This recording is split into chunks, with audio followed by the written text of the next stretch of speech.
Why students fail in CSS and PMS?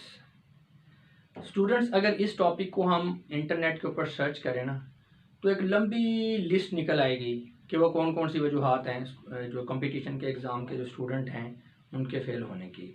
मसलन कि wrong subject selection होता है स्टूडेंट्स का, जो सिलेक्टिव सब्जेक्ट हैं, इस वजह से फेल होते हैं स्टूडेंट्स। टेक्निकल नॉलेज नहीं होता स्टूडेंट्स के पास सब्जेक्ट्स का, राइटिंग स्किल नहीं होती, जल्दबाजी करते हैं, एजिलिटी का शिकार हो जाते हैं, शॉर्टकट्स खेलते हैं, क्रैमिंग होती है, क्वेश्चन पेपर को जो है वो समझ नहीं सकते ठीक तरीके से, या जो पेपर्स को सॉल्व करने की टेक्निक्स हैं उनके पास नहीं होती, और इस तरह की और बहुत सारी वजूहात। ये बहुत लंबी लिस्ट है। इनके ऊपर ना इन इन इन इश्यूज़ के ऊपर अलहदा से एक वीडियो मैं बनाऊंगा, उसमें डिटेल में हम ये सारी चीज़ें डिस्कस करेंगे। लेकिन अगर इस टॉपिक की बात करें ना, मुझसे कोई बंदा पूछे कि वाई स्टूडेंट फेल इन CSS PMS, तो मैं यही जवाब दूंगा कि इसकी सिर्फ एक वजह से स्टूडेंट्स फेल होते हैं। और वो वजह क्या है? वो है लैक ऑफ प्रॉपर गाइडेंस। सिर्फ लैक ऑफ प्रॉपर गाइडेंस की वजह से स्टूडेंट्स जो हैं फेल होते हैं। और ये बड़ी अजीब बात है, क्योंकि आजकल सोशल मीडिया का दौर है, तो स्टूडेंट्स के बाद बहुत ज़्यादा जो प्लेंटी ऑफ सोर्सेज हैं गाइडेंस के लिए, बहुत ज़्यादा। लेकिन उसके बावजूद मेरी ऑब्जर्वेशन है कि स्टूडेंट्स अंधेरे में रहते हैं इतनी ज़्यादा गाइडेंस के सोर्स होने के बावजूद, और वो रॉन्ग डायरेक्शन में काम कर रहे होते हैं। और बहुत अरसा काम करने के बाद, बहुत ज़्यादा मेहनत करने के बाद भी बहुत सारे काबिल स्टूडेंट्स भी हैं जो फेल हो जाते हैं लैक ऑफ गाइडेंस की वजह से, और फिर वो बहुत ज़्यादा मायूस भी हो जाते हैं। तो अगर हम गाइडेंस के सोर्सेज की अगर बात कर रहे हैं, तो चलें पहले उनको देख लेते हैं। हाँ जी, क्या क्या सोर्सेज हैं जी गाइडेंस के स्टूडेंट्स के पास? गाइडेंस के जो हैं सोर्सेज क्या क्या हैं स्टूडेंट्स के पास? उसमें पहली बात तो ये है कि जो वो वाले लोग जिन्होंने CSS क्लियर कर लिया होता है, यानी जो CSPs हैं, जो कामयाब जो हैं CSS के इम्तहान को जिन्होंने कामयाब कर लिया है। अब ऐसे जो लोग होते हैं, इनकी बात जो है वो स्टूडेंट्स के लिए हरफ आखर होती है, क्योंकि इनके पास CSS को पास करने की सनद होती है। लेकिन लोग ये बात भूल जाते हैं कि ये लोग भी तो इंसान होते हैं ना, और इंसान की एक नफ्सियात होती है कि हर इंसान के अंदर खुद नुमाई का जज्बा पाया जाता है, किसी में ज़्यादा, किसी में कम, किसी को पता होता है, किसी को नहीं पता होता। और इसी जज्बे की वजह से हर किसी की ये ख्वाहिश होती है कि दूसरे लोगों को मरूब किया जाए, दूसरे लोगों पर अपना रोब जमाया जाए, और दूसरे लोगों पर अपनी नॉलेज और अपनी मेहनत की जो है और अपनी जहानत की जो है ना, उसकी एक धाक बैठाई जाए। और ये जो CSPs होते हैं, मैंने अक्सर ही देखा है, ये स्टूडेंट्स को जो बातें बता रहे होते हैं CSS PMS करने के लिए, वो बातें होती हैं जिन पर इन्होंने खुद भी अमल नहीं किया होता। अक्सर औक़ात ही ये वो वाली बुक्स, वो वाले नोट्स और ऐसी ऐसी चीज़ें रिकमेंड कर रहे होते हैं जो उन्होंने खुद नहीं पढ़ी होती, ठीक है। और ये बता किस लिए होते हैं? ताकि इनका एक जो है ना, इनका एक रोब बने सुनने वालों पे भी वाकई बड़ी मेहनत की है। मैं सबकी बात नहीं कर रहा, बात बिल्कुल सही भी गाइड करते हैं, लेकिन जनरल ट्रेंड की बात कर रहा हूँ मैं, ठीक है। तो ये अच्छा, ये तो होगी CSPs का जिक्र। अगर हम बात करें अकेडमीज़ की, और सोशल मीडिया के ऊपर भी बहुत से फॉर्म्स हैं जो स्टूडेंट्स को जो है गाइड कर रहे हैं, तो ये भी चूँकि कमर्शियल अदारे हैं, तो ये भी जो गाइडेंस का जो प्रोसेस है उसको एक एडवर्टाइजिंग टैक्टिक्स के तौर पर लेते हैं। और जो अच्छे भले स्टूडेंट्स होते हैं, जो ठीक ठाक काम कर रहे होते हैं, उन बल्कि सही तरीके से तैयारी कर रहे होते हैं, लेकिन जब वो इनके इश्तहारात के अंदर, इनके एडवर्टाइजमेंट के अंदर जो इनके गाइडेंस के जो टिप्स हैं, ट्रिक्स हैं, उनको देखते हैं तो घबरा जाते हैं, परेशान हो जाते हैं, कन्फ्यूज़ हो जाते हैं। उनको ऐसे लगता है कि जैसे यार वो गलत गलत तैयारी कर रहे हैं, या उनको ऐसा लगता है कि वो कर ही नहीं सकते ना, PMS CSS की तैयारी अकेले नहीं कर सकते, वो खुद से नहीं घर में बैठ के कर सकते। तो अब ये जो ट्रेंड है गाइडेंस का जो चल रहा है, उससे फिर क्या होता है? स्टूडेंट्स जो हैं वो मरूबियत का शिकार होते हैं, कॉम्प्लेक्सेस का शिकार होते हैं, ठीक है। और वो अपना बहुत ज़्यादा कीमती वक़्त जो है ना, वो लाहासिल के ताक़ुब में ज़ाया कर देते हैं। अब लाहासिल का ताक़ुब इस तरह से है कि मैंने जैसे ही बताया था कि रौब जमाने के लिए, मरूब करने के लिए लोग जिस तरह की बातें बताते हैं, वो प्रैक्टिकल होती ही नहीं है।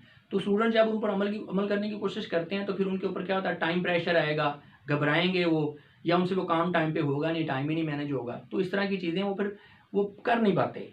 और बल्कि मैंने ये भी देखा है कि जो कि बड़ी एक अफ़सोसकुन जो सूरत हाल है कि बहुत सारे स्टूडेंट्स ऐसे होते हैं जिनके अंदर बड़ा पोटेंशियल होता है और वो बड़े डेडिकेटेड होते हैं।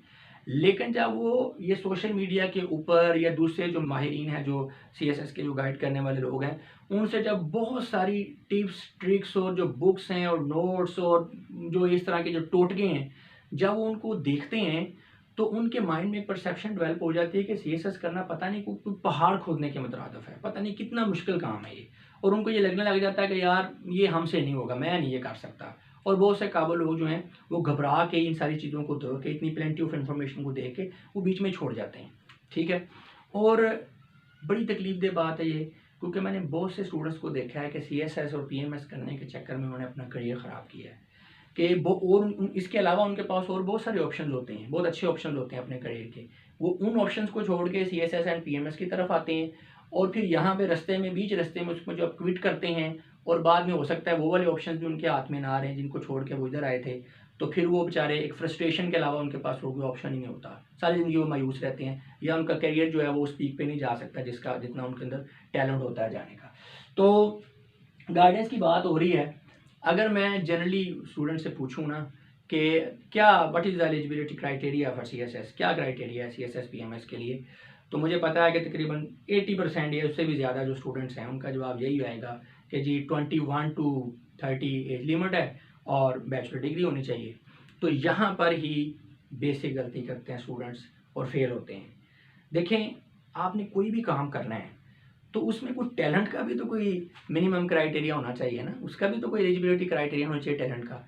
अब ये जो क्राइटेरिया है ना एज का और एजुकेशन का, ये मिनिमम बेंचमार्क है CSS PMS के पेपर में अपीयर होने के लिए, लेकिन CSS एंड PMS का जो है वो एक टैलेंट का एलिजिबिलिटी क्राइटेरिया भी है। तो ये बहुत कम लोग बताते हैं, और उससे क्या होता है कि ये स्टूडेंट यहीं पे मिसगाइड हो जाते हैं। ये बेसिक चीज़ होती है, बेसिक गलती होती है, जो गाइड करने वाले हैं वो भी कर रहे होते हैं, जो गाइडेंस लेने वाले हैं वो भी ये गलती कर रहे होते हैं। देखें, ये क्रॉस रोड होता है, ये पॉइंट है जब बच्चे ने CSS करना है, किसी स्टूडेंट ने तैयारी शुरू करनी है और वो गाइडेंस ले रहा है, तो ये क्रॉस रोड है, उसका एक चौराहा है जिससे उसने अपना सफ़र शुरू करना है। और जो CSS और PMS जो है उसका जो टैलेंट का एलिजिबिलिटी क्राइटेरिया है उसके बारे में अवेयरनेस ना होने की वजह से स्टूडेंट्स गलत सड़क को पकड़ते हैं, और फिर सारी ज़िंदगी जो है ना रॉन्ग डायरेक्शन में मूव करते हैं और अपना बहुत सा कीमती टाइम ज़ाया कर लेते हैं, और एंड पे फिर मायूस होकर बैठ जाते हैं। ठीक है, तो उसमें इसमें बड़ी जो है केयर करने की ज़रूरत है। अब मैं आपको थोड़ा सा ये बता दूं, कुछ लोग सोच रहे होंगे कि अब टैलेंट का जो है एलिजिबिलिटी क्राइटेरिया, कुछ लोगों के लिए शायद ये नई चीज़ हो कि ये क्या होता है। हाँ जी, तो आपने CSS एंड PMS का अगर करना है तो उसका टैलेंट का एलिजिबिलिटी क्राइटेरिया ये है कि आपके अंदर सेल्फ राइटिंग की एबिलिटी हो, अपने आप से खुद से आप चीज़ों को लिख सकें अपने अल्फाज में, और करेक्ट राइटिंग हो, करेक्ट इंग्लिश राइटिंग हो आपकी बगैर एरर्स के। ठीक है, इसके अलावा आपकी क्रिएटिव मेंटेलिटी हो, क्रिएटिव माइंडसेट हो, आप आइडियाज़ को खुद से जनरेट कर सकें, और तीसरी चीज़ ये है कि एनालिटिकल पावर जो है आपके अंदर ये भी होनी चाहिए। तो ये इसके टैलेंट का जो है मिनिमम क्राइटेरिया। देखें, जब हमने CSS एंड PMS करते हैं ना, शुरू करते हैं, तो जिस तरह हम उसके एज और जब तक उसके एज और उसकी एजुकेशन का क्राइटेरिया उस पर पूरा नहीं ना उतर सकते, उसी तरह जब तक हम इसके टैलेंट के एलिजिबिलिटी क्राइटेरिया पर पूरा ना उतरें तब हम इसको नहीं कर सकते, और करने की कोशिश भी नहीं करनी चाहिए।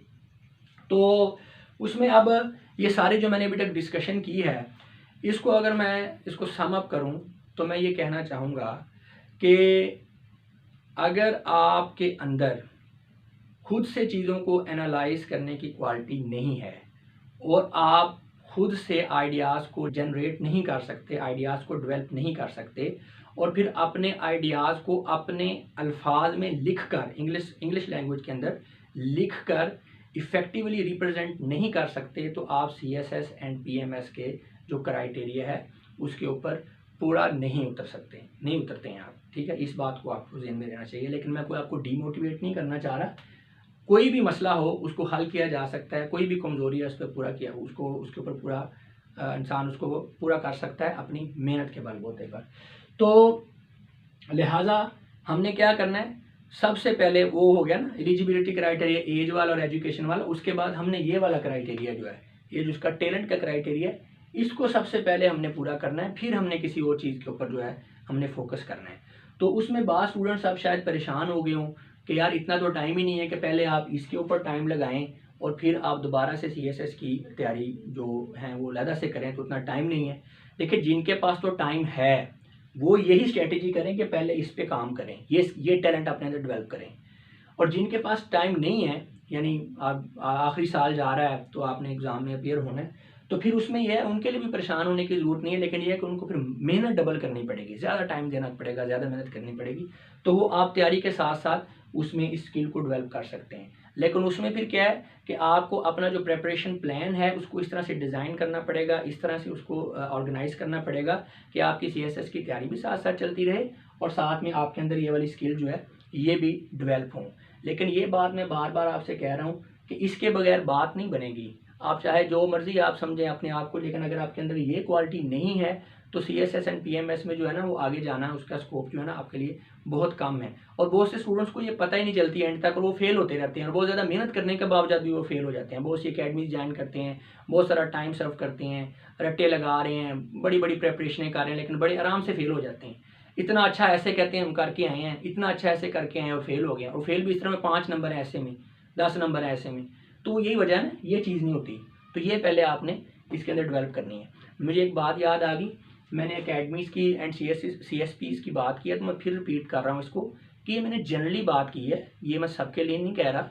बहुत सारे लोग हैं, बहुत सारी अकेडमीज़ हैं, बहुत अच्छा स्टूडेंट्स को गाइड कर रहे हैं और इस हवाले से भी वो गाइड कर रहे हैं। ठीक है, मैंने जनरल ट्रेंड की बात की, मेरी ऑब्जर्वेशन है, मैंने स्टूडेंट्स के साथ बहुत सारा इंटरेक्शन है मेरा, तो मैंने देखा है कि वो कहाँ पे गलती कर रहे हैं, और यही वो एक चीज़ है जहाँ पे उनसे मेजर गलती हो रही है। अच्छा, मैं चूँकि इंग्लिश का टीचर हूँ, तो मैं बीइंग इंग्लिश टीचर आपको इंशाल्लाह इस हवाले से मैं मुकम्मल तौर पे गाइड करूँगा, मुकम्मल तौर पे पूरा इंशाल्लाह हम कोशिश करेंगे कि आपके अंदर जो है ये स्किल डेवलप हो, और उसमें मैं आपको आपके लिए चीज़ों को आसान बनाऊंगा और सिंपल बनाऊंगा, और आपको मरूब करने की, आप पर रौब जानने की बिल्कुल भी कोशिश नहीं करूंगा। आपको मेरे साथ काम करते हुए किसी किस्म का कोई प्रेशर या बर्डन फील नहीं होगा। इंशाल्लाह मज़े मज़े से हम काम करेंगे। आपको ना तो डिप्रेशन और एंजाइटी के दौरे पड़ेंगे, ना आप कोई परप्लेक्सिटी या कन्फ्यूजन का शिकार होंगे। आपको इंशाल्लाह खेल लगेगा इंग्लिश राइटिंग में अपनी जो स्किल है उसको डेवलप करना। तो इसके ऊपर इंशाल्लाह हम करेंगे काम। अब अगर बच्चों के ज़हन में ये बात आ सकती है, स्टूडेंट्स के ज़हन में, कि जी किस तरह हमने ये स्किल डेवलप करनी है, तो उसके ऊपर मैंने डिटेल से एक वीडियो बनाई है। मेरी नेक्स्ट वीडियो है, स्क्रीन पे आपको नज़र आ सकती है, उस पर आप उसको देखें कि CSS एंड PMS के जो स्टूडेंट्स हैं वो अंग्रेज़ी में लिखना कैसे बेहतर बना सकते हैं। मुझे उम्मीद है कि ये वाली मेरी वीडियो देख के ना आपको काफ़ी हद तक ये जो CSS PMS का जो इंग्लिश के पेपर के जो आपकी परेशानी है वो काफ़ी हद तक जो है दूर हो जाएंगी। इसके अलावा ये इंग्लिश वाली जो वीडियो है, इसके अलावा मैंने CSS एंड PMS के स्टूडेंट्स के लिए एक बड़ी मोटिवेशनल वीडियो भी बनाई है, वो भी साथ में आपको स्क्रीन में नज़र आ रही है, उसको भी आप ज़रूर देखें। उसको देखने के बाद इंशाल्लाह मुझे उम्मीद है कि आप बहुत ज़्यादा एनर्जेटिक फील करेंगे। तो अब मैं आप लोगों से इजाज़त चाहूँगा, अपना बहुत सा ख्याल रखिएगा। खुदा हाफिज़।